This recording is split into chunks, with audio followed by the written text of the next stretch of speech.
Hey guys, I bring to you a round 4 match. Game 1 with Alex on the left playing vampires and Kris on the right playing his green-white aura deck, which is based pretty much around the core spirit dancer, basic enchantress, and a variety of the cheap casting cost umbras. Kris drops a wall of omens on turn 2, which is a pretty solid play against a mono black vampire deck. It doesn't have the aura removal. So we have Alex think about what he wants to play. There's several different drops. I know he plays a Blood-Throne Vampire, which is one of the more interesting combinations. I know he likes to go that with Blood Gas, fetch lands, and getting a huge vampire in the turn. Well, Kris just dropped a core spirit dancer and quickly put a hyena umbra on it to keep that around, which will make that a lovely 3/5 right now.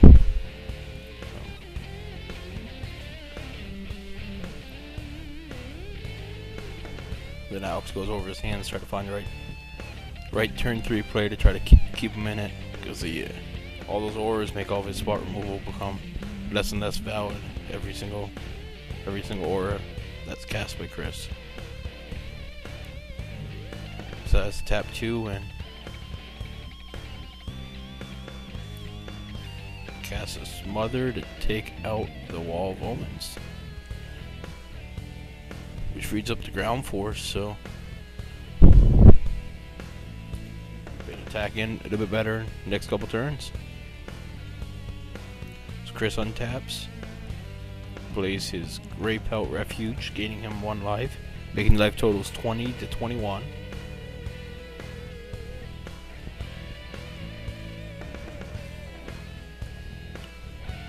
He decides to swing in unblocked with his 3/5 core spirit dancer, and gladly passes the turn. We just saw it off the top. Alex just drew a blade to the Blood Chief and quickly casts and equips it to his Blood-Throne Vampire. He has 2 mana open and starts to tap and cast his Vampire Hex Mage.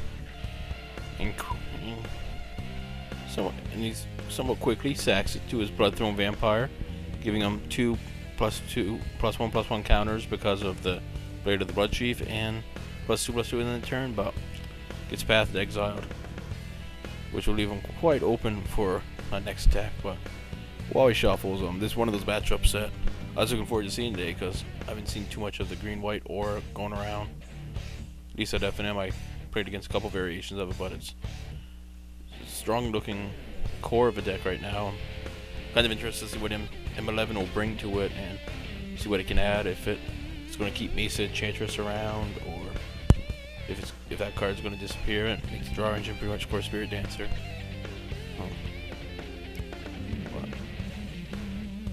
Kris goes untapped and realizes the turn wasn't passed yet. So, but yeah,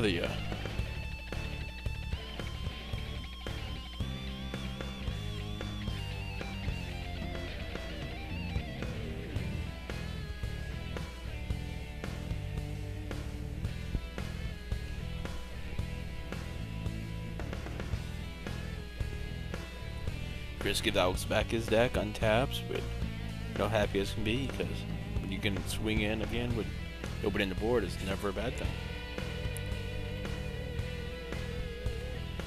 Equips it with a canopy cover, making it a 5/7 spirit dancer. Draws this card, swings in for 5, making it 12 to 21. Definitely with the canopy cover, and now his creature can't be targeted by spells or abilities the opponent controls. Don't be blocked by creatures flying, makes it definitely a much tougher target. It means it pretty much take 2 Vampire Nighthawks 2 consecutive turns to take care of it.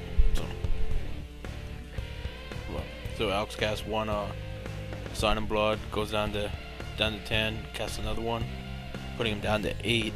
So draw a total of 5 cards this turn, and though he's digging for an answer, because there's about 1 turn left now with the 2 Sign of Bloods.